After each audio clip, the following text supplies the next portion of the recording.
आज हम सबसे पहले आपको कोरोना वायरस के नए रूप से मिलवाएंगे। अब कोरोना वायरस पूरी दुनिया में अपने नए वेरिएंट यानी अपने नए रूप में फैल रहा है और उस नए रूप का नाम है ओमिक्रॉन।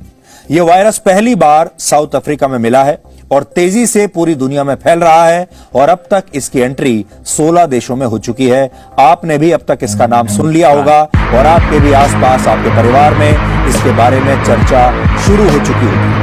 डॉक्टरों का कहना यह है कि यह कोरोना वायरस के पिछले वेरिएंट यानी डेल्टा से 7 गुना ज्यादा घातक है और यह कई गुना ज्यादा तेजी से फैलता है।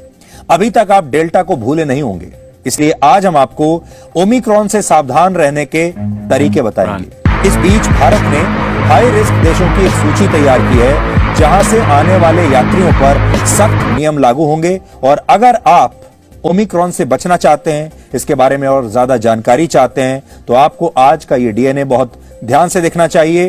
हो सकता है आपके काम आए, आपको आगे चलकर इसका फायदा हो। एक ताजा अध्ययन के मुताबिक कोरोना का डेल्टा वेरिएंट जितनी तेजी से 100 दिन में फैला था, यानी जितना 100 दिनों में वो फैला था, उतना ये नया वेरिएंट सिर्फ 15 दिनों में फैल चुका है और इस वेरिएंट में अब तक 32 म्यूटेशंस हो चुके हैं। जब कोई वायरस बहुत तेजी से म्यूटेट होता है यानी अपना रूप तेजी से बदलता है तो उससे लड़ना बहुत मुश्किल हो जाता है। आप इस बात को इस तस्वीर से समझ सकते हैं। ये कोरोना वायरस के नए वेरिएंट की पहली तस्वीर है जिसे इटली की स्टेट यूनिवर्सिटी ऑफ मिलान द्वारा प्रकाशित किया गया है। इसमें जो लाल रंग के निशान आप देख रहे हैं वो ये बताते हैं कि इस वायरस में कहां म्यूटेशन हुआ है और जो ग्रे एरिया आप देख रहे हैं वो ये बता रहा है कि किस जगह इस वेरिएंट ने रूप नहीं बदला है। किसी भी वायरस में म्यूटेशन की प्रक्रिया बहुत सामान्य मानी जाती है, लेकिन इस वेरिएंट में म्यूटेशन असामान्य तरीके से हुआ है जिसकी वजह से पूरी दुनिया चिंता में है। यानी इसका म्यूटेशन जो है वो बहुत तेज है और बहुत ज्यादा है। अब तक कुल 16 देशों में यह वायरस पहुंच चुका है। पूरी दुनिया में 16 देशों में जा चुका है और इनमें अफ्रीकी देश हैं, यूरोप के देश हैं, इसके अलावा ऑस्ट्रेलिया, कनाडा, इजराइल और हांगकांग में भी इस वेरिएंट से लोग पॉजिटिव हुए हैं, यानी ये वेरिएंट वहां पहुंच चुका है। पूरी दुनिया के नक्शे पर आप देख सकते हैं इसके फुटप्रिंट्स और आपको याद होगा पिछले साल कोरोना वायरस की जब शुरुआत हुई थी तो वो भी ऐसे ही पहले एक देश से यानी चीन से कुछ देशों में फैला और धीरे धीरे पूरी दुनिया में फैल गया। और इस वेरिएंट के बारे में कहा जा रहा है कि ये पुराने वेरिएंट से भी कई गुना ज्यादा तेजी से फैल रहा है, इसलिए जितना समय पुराने वेरिएंट ने लगाया था ये उससे कहीं कम लगाएगा। भारत में कुछ लोगों को संदिग्ध मानते हुए उनकी जांच भी इस समय की जा रही है, लेकिन केंद्र सरकार ने अब तक इस वेरिएंट के एक भी मामले की पुष्टि नहीं की है। हालांकि कुछ मामले ऐसे हुए हैं जो बाहर से आए हैं, विदेश से, और साउथ अफ्रीका से भी कुछ यात्री ऐसे हमारे देश में आए हैं जो बाद में पॉजिटिव पाए गए और अब इस बात की जांच हो रही है कि ये कौन सा वेरिएंट उनके शरीर में मिला।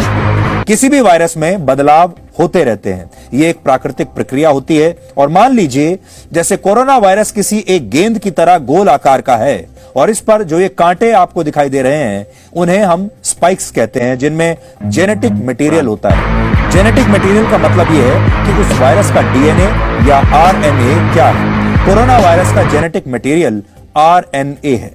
आपको ये सब कुछ बहुत जटिल लग रहा होगा, आपको लग रहा होगा कि शायद आप स्कूल में वापस अपनी बायोलॉजी की क्लास में पहुंच गए हैं, इसलिए इसे आप इस तरह से समझिए कि आरएनए इस वायरस के घर का एड्रेस है। अब समस्या यह है कि इस वायरस के घर का पता लगातार बदलता रहता है, ये अपना ठिकाना बदलता रहता है, यानी वायरस में लगातार बदलाव हो रहे हैं, इसका घर बदल रहा है, इसका रूप बदल रहा है और इसी को हम म्यूटेशन कहते हैं।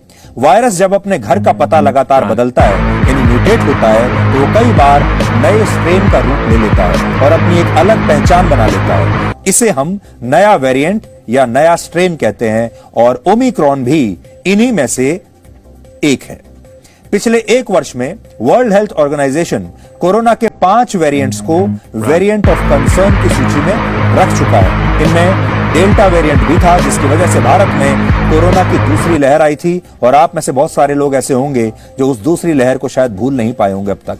इस लहर में लगभग 2.5 से 3 लाख लोगों की मौत हुई थी अब सोचिए, डेल्टा वेरिएंट जब इतनी तबाही लाया था तो यह नया वेरिएंट कितना खतरनाक साबित हो सकता है। वैसे अब तक दुनिया को इस नए वेरिएंट के बारे में ज्यादा जानकारी नहीं है, इसलिए आपको लगातार सतर्क रहना होगा, क्योंकि हर रोज नई नई जानकारी इसके बारे में आ रही है और इस समय तक की जो लेटेस्ट जानकारी है सब जगह उपलब्ध जो है उसे इकट्ठा करके हम आज आपके सामने लाए हैं।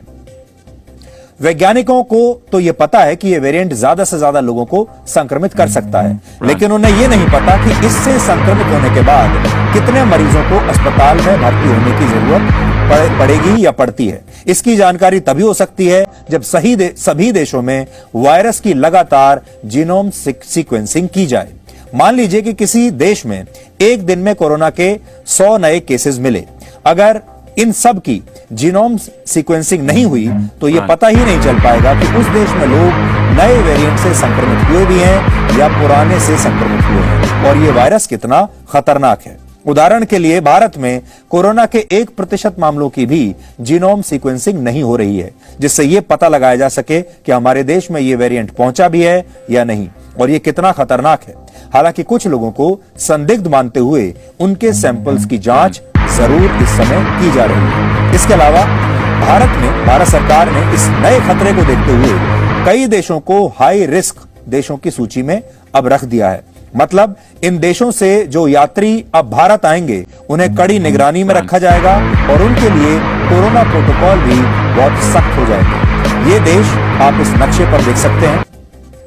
अगर आप इन देशों में जाने के बारे में सोच रहे हैं या इन देशों से लोग भारत में आने के बारे में सोच रहे हैं तो अब उन्हें दोबारा से सोच लेना चाहिए। इन देशों में ब्रिटेन है, यूरोप के सभी 44 देश हैं, अफ्रीकी देश हैं, चीन है, हांगकांग है, इजराइल है, सिंगापुर, मॉरिशस, न्यूजीलैंड और यहां तक कि बांग्लादेश को भी इस सूची में रखा गया है।